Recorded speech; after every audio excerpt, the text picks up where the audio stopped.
Do you have a Facebook page? I do. Is it Get Priority Straight? Should be. Alexis is doing it all. I can look it up. Mm-hmm.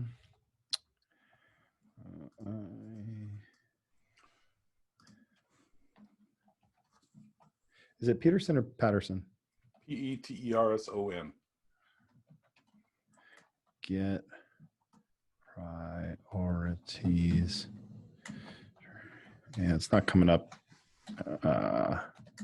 Here, I'll look it up and put it in the chat.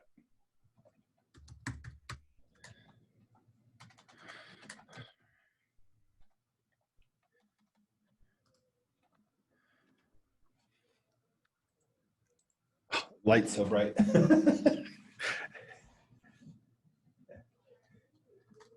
STREAIGHT.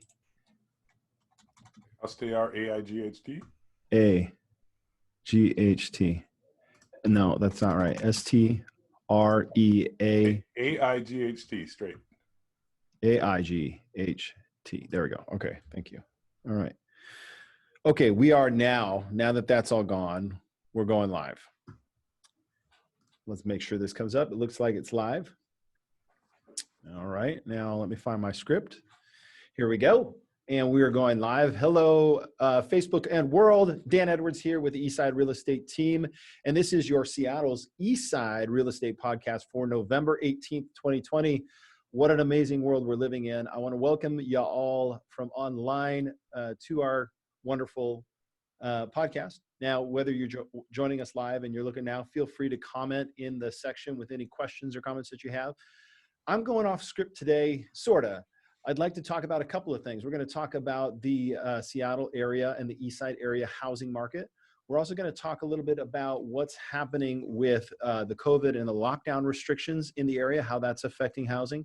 We're also going to welcome our regular guest, Doug Peterson with Get Priorities Straight. We're going to be talking about credit scores, what you can do to improve them, improving the credit scores, what kind of impact they'll have on your buying power. And then we're going to talk about our nominated family. So we've been talking about this both through all our emails going out as well as Facebook, social media stuff, how our team, the Eastside Real Estate Team, has taken it upon ourselves to sponsor a family. And so we'll talk a little bit about the family that we picked out. We're keeping them anonymous, but we're going to give you enough details to get you inspired to go out there and help us raise some funds. So just so you know, this is a live podcast. We do record it. So if you're watching this, after the live recording here today, feel free to make comments, to share and add your questions, because we'll follow up with those questions later. You could also listen to us on anywhere podcasts are served up. You can find us on Spotify, Google Podcasts, Apple Podcasts, and our website at the Eastside Real Estate Team.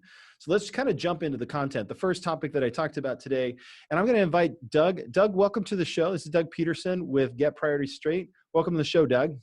Thanks. It's good to be back. So Doug's been a regular guest here, and I thought, him and I can, spitball about a lot of these topics, and I would love to have his input on this, as sometimes I'm looking at it one way, and I'd love some input, so kind of your thoughts. The first one, of course, is the housing market. Now, I'm going to try to see if I can't, I just did some reports, and I'm going to share my screen once I get these reports up, talking about the appreciation that we've seen. So Bellevue, Kirkland, and Sammamish have all seen over 10% appreciation in the last year. So a lot of people felt last year that things were kind of slowing down, the market was balancing out, and it might be those buyers' opportunities to get a deal. Well, that changed pretty drastically. And what we're seeing in Bellevue is the average home price right now is $1.2 million. Now, that seems kind of normal, because when you think about, Bellevue and West Bellevue, those home prices are in the $2 million mark. But this is probably covering a very significant area. And Doug, I'd just like to know, how long have you lived in the area, Doug? All my life. All your life. Okay.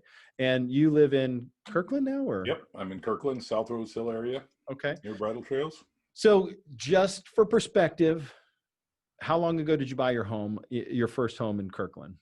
My first home I bought in 77. Okay. What'd you pay for it? Do you remember? $35,000. By the way, it was a dump. It was a 960 square foot dump. And when you washed the walls that were yellow, it was actually a salmon color underneath. But the average price around that time was only about 44. Okay. So relative, it was a deal. It was a deal. It was a deal. So how many years you spend in that house? We were there. Now you didn't prep me on doing math. Well, you're a financial guy. Okay. I'm assuming you can do numbers off the top of your head, right? We were there about 20 years. 20 years. Okay. So 20 years, you bought it for 35,000. Okay. Any idea what you sold it for? Well, yeah, actually, I do personal financial coaching. So yes. I sold it for $53,000 because I used it for collateral in a business. Then I bought it back for $87,000. And then I sold it eventually for $168,000 after putting $20,000 into it. So I've had a little bit of a roller coaster, which gave me the experience to do what I do. Yep. And then I bought the house I'm in now for $200,000, and it's just 5 blocks away. 200,000, and that was how many years ago? That was about 23 years ago. No, 25 years ago. Wow. So 25 years ago. If you add up all those numbers, I'm 106. Just You're looking good for 100. I did buy my first house when I was 20.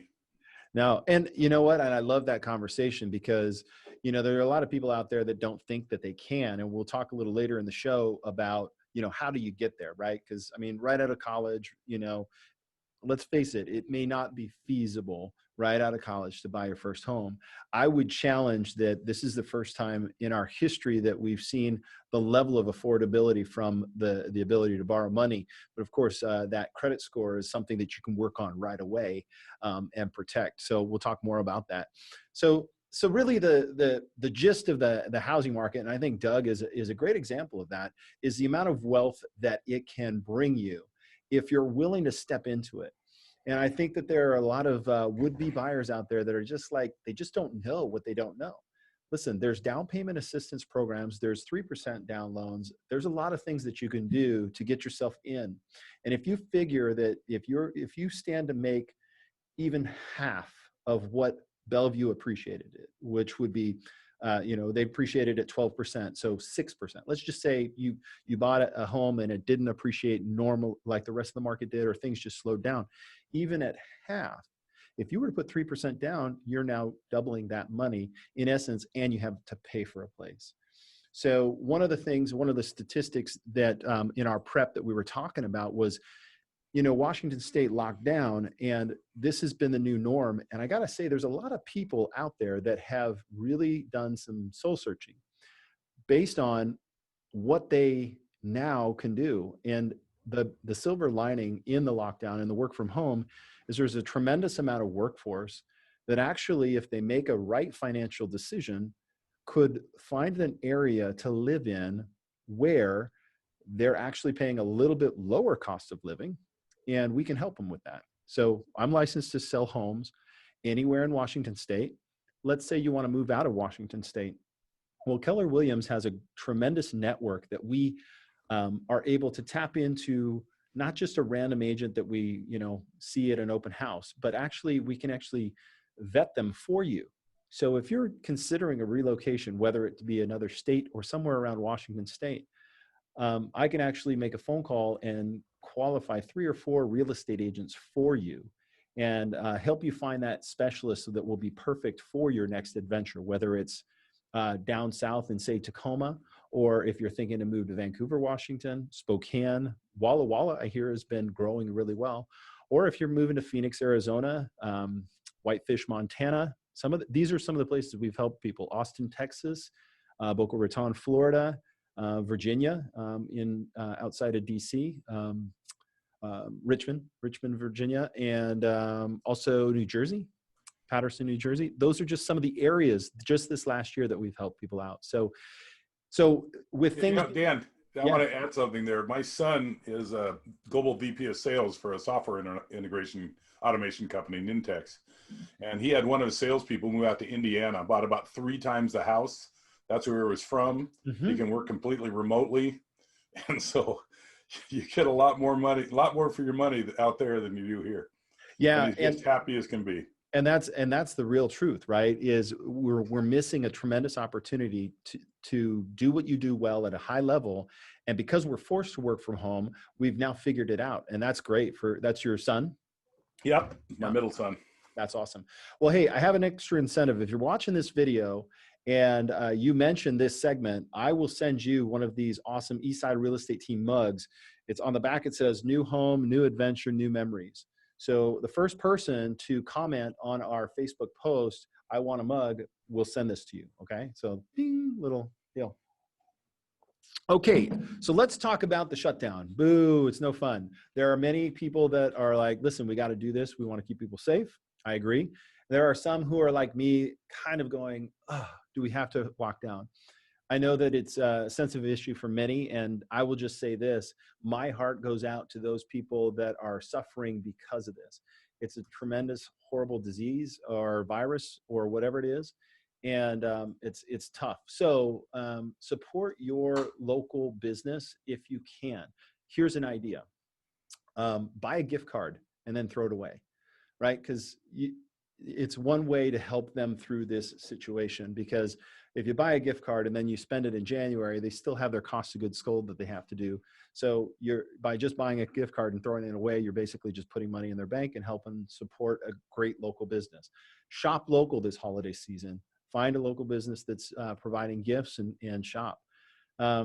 So one of the things that has changed in the real estate area is about a month ago, they opened it up to allow us open houses, in-person open houses. And we had to recognize that there were only a certain amount of people allowed in the house at a time. So that goes away. We're going to be bringing back virtual open houses. Those can be very helpful for many people, but really touching and feeling a house is really part of the buy process. So just know that if you're a buyer out there and you can't do the open houses, know that you can schedule a one-to-one appointment, recognize the COVID protocols. I don't have them with me, but we bring a little hand sanitizer with us so that everybody can wipe in on the way in and on the way out. And I will say this, Jay Ansley did say that new construction can stay open. And I wanted to point that out because this is a really important consideration for our housing affordability. Building homes needs to continue. And Doug, I'd love to know what ideas you have to help increase the amount of new construction, because that's the only way we're going to alleviate a lot of this pressure on the market. I know you weren't prepared for that question, but have you thought about it? Like, what can we do to increase production of homes in order to make it easier for us to build more homes and therefore lower the prices of homes, or at least bring them down a bit? Well, I don't know how to bring them down, but the whole market's driven by demand. Yeah. And, if there's less demand or less inventory, obviously that drives the prices up. The more buyers you have, the more demand there is, the more inventory there's going to be out there, and it creates more competition. So I think a lot of people put off preparing to buy a house until they're ready to buy one. Well, not ready yet. We got to save the money. And I would just say, build that foundation now. And Dan, everybody that you've gone in that you had completely pre-qualified, there were no issues, no blemishes, they were in a better position than somebody that wasn't. They were able to probably buy and be moved up to the top of the pack. So the other thing I would say, and it's a little off the question, is that more and more people I'm seeing getting income streams by buying houses that have an ADU or a basement that can be easily converted. Yep. Or just building another building on their property for their parents or to rent out. And that's a great strategy, because if you're looking at buying a $1 million house and you can create a revenue stream of $2,000 to $3,000, you might have to invest a little bit to get that ready, but it makes building affordable, and it also increases the density, which right now Kirkland is mandated to have 25,000 new people come in. The governor mandates each city, here's how much growth you have to have. You have to create this many new jobs. And they're not making any more land. Yeah, so they're really pushing on this ADU idea, the additional dwelling unit. Yeah, in Seattle, they have this density, and The developers are calling it DADU, which is additional dwelling unit, which basically does exactly what you said, is takes any lot and says you can put another unit on there doing what you're talking about. So it creates kind of an interesting new investment opportunity. And there are some builders out there that are targeting those areas where folks have a tremendous amount of equity in the homes, and they can actually sell or finance the build of these homes and create almost like it's like a duplex, but they're detached, right? So like you said, additional dwelling unit on the property. I think that's an interesting way to go about it, right? Adding density, basically. And I don't know, I have some crazy ideas like, I in my head, it's build, baby, build, right? Is figuring out a way to safely speed up the process of permitting. This permit process, I got to tell you, I've got a colleague of mine that has been run through the ringer, and all he's trying to do is build one house on a piece of property. And it's taken him 2.5 years for the permit process. That's ridiculous. It's just absolutely ridiculous. Anyways, so that is my Real Talk segment, super extended Real Talk segment, talking about the new world, updating you on the numbers. And so we're going to take a short virtual commercial break. So come on back after the commercial break, and we are going to go deep with Doug Peterson on getting priorities straight, to kind of talk about what we can do to improve and keep and use a great credit score. Come on back after this short commercial break. And then, since we're live and online, there's no real commercial break, but we like to use this time to split up the segments. And so I'm going to bring us back from the break. Welcome back. This is the Seattle's Eastside Real Estate Podcast, video podcast, live streaming on Facebook. Thanks for joining us today. I am here with Doug Peterson with Get Priorities Straight, and he provides a program that helps individuals maximize their personal income, improve their ability to invest, and much, much more, having fun doing it. So Doug has founded 8 businesses over his career and has perfected the system. So we've talked to Doug before. Some of the folks that he helps serve is Amazon managers, wealth managers, real estate professionals, attorneys, and technology professionals. Doug, I already welcomed you to the show, but welcome to your segment. Yay! Good to be here again. Good to be back. Well, so Doug, we're going to talk about credit, and you have a very specific question here that you asked me to ask you. What is credit? You know, it's interesting how much we've been sold over the years about credit being part of our net worth.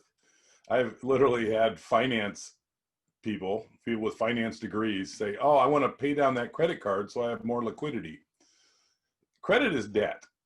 If you owe something, you have debt. It's not liquidity. You can go get money, but liquidity is cash. Mm-hmm. So it's really important that people understand that credit is incredibly useful if you're buying assets that can appreciate, like homes. But it's very expensive if you live on it and fund your lifestyle and buy things that depreciate. The average credit cost throughout the United States is 16%, but it's not uncommon to have 20 to 29%. Wow. Interest rates. On credit cards. On credit cards, yes. I gotcha. Yeah, which again, people are using credit to fund their lifestyle, and then they get behind, and then they go get a HELOC, and then they do it again. So getting out of debt and using credit responsibly, it's fine to use credit, but pay it off, or only use credit for things that appreciate, is my position. So to kind of sum that up, what is the best way to use credit? Well, again, I just alluded to that.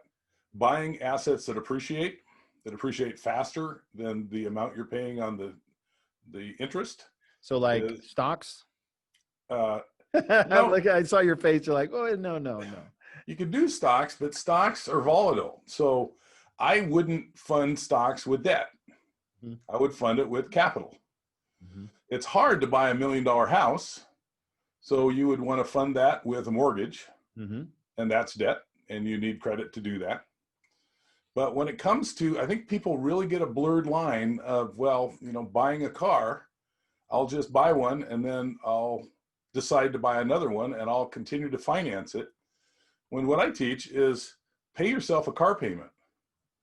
And when you have enough, buy another car and sell your old car and buy another car and continue to pay yourself a car payment. Because if you're buying it on credit, you're doing that anyway, but now you're your own bank. And that's really one of the goals to get to eventually, is to not need to borrow money.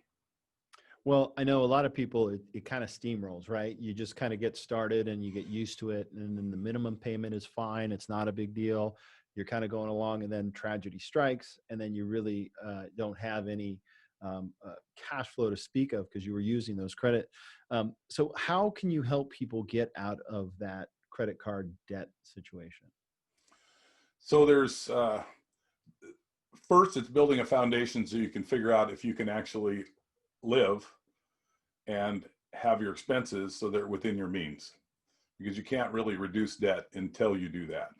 But there's a lot of strategies that are not commonly known, and there's some that are commonly known, like, take the lowest payment and start pay it off the fastest, the smallest debt. So then you could take that money and pay it to the next largest debt. There's another school of thought that says, let's take the highest interest rate and pay that down first. What I do is I have everyone pay minimum balances, build up a cash emergency fund first before they do anything. So we're paying hundreds to save thousands.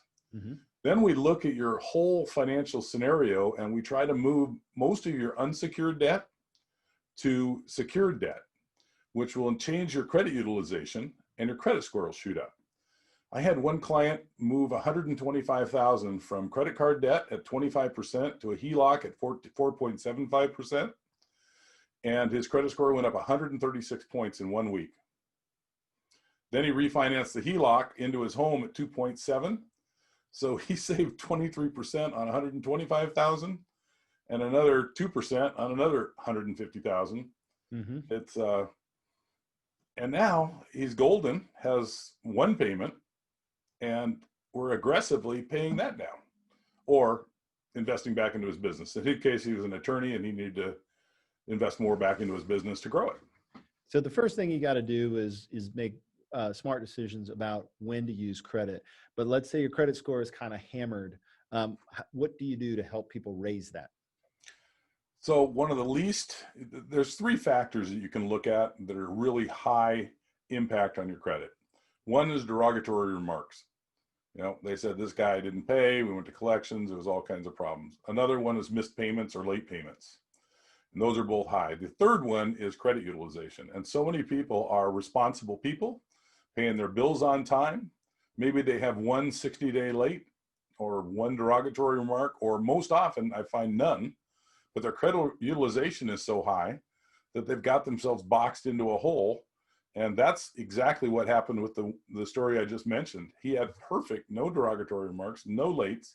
And when we got the credit score down, it's just an algorithm. When I got the unsecured debt lowered into the secured debt, that changed everything. Now, there's many ways to do that, and I'm really careful with people's retirement, but you can borrow against your 401k to temporarily pay off those credit cards so that then you qualify to get a lower interest rate line of credit, HELOC, something else to restructure the debt at a lower rate. The average savings I get is somewhere between 15 and 20% interest savings by restructuring. Just by restructuring. I think the thing that you said in there that I've always heard has the quickest impact is if, let's just say you have a credit card that has a max of $1,000. And if you have $400 sitting on that, it's actually going to reflect a negative credit reporting until you get that under 30%. So if you dropped it down to only $275 on that card and waited about 30 days and kept it there, your credit score could have a pretty good impact just by doing that with all of any credit lines that you have, is to be below 30% of what your max is on any given card. Is that correct? Yeah, but to expand on that, let's say you have 4 cards and one of them's at 90% and all the rest are paid off. That's going to hugely negatively impact your credit score, probably 40, 50 points. Because of the one. So you'd be much better off doing a balance transfer onto the other cards and that's going to be at 3% if it's a zero interest balance transfer for a year and a half. And now you're paying 3% in 1 month, but you have a year and a half to pay it off, and you're only paying the minimums at a very low rate. So again, it's looking at the whole picture. Yeah. But the point I wanted to make is that if one thing is high utilization and all the rest are low, it's still going to hurt you. Right. Right. And I think that's an important consideration because like you said, if you spread it out, if you rather than just paying one down right away, is pay them all down or spread it out, obviously, in that regard. All right. So last thing is Christmas is starting early. The holidays are, we got decorations in our office back here. Everybody's putting Christmas lights up and doing their thing. So is there a way, even though we're into the season, to plan ahead so that people aren't getting themselves in trouble over the holiday season with their credit cards or spending? I'm going to tell you something you probably heard as a kid. And it's so simple, but we don't do it. And it's to just set aside some money, whether you do it in an envelope or, you just go out and get some cash and say, this is what we're going to spend. Now, I know that's a little harder if you're buying things online.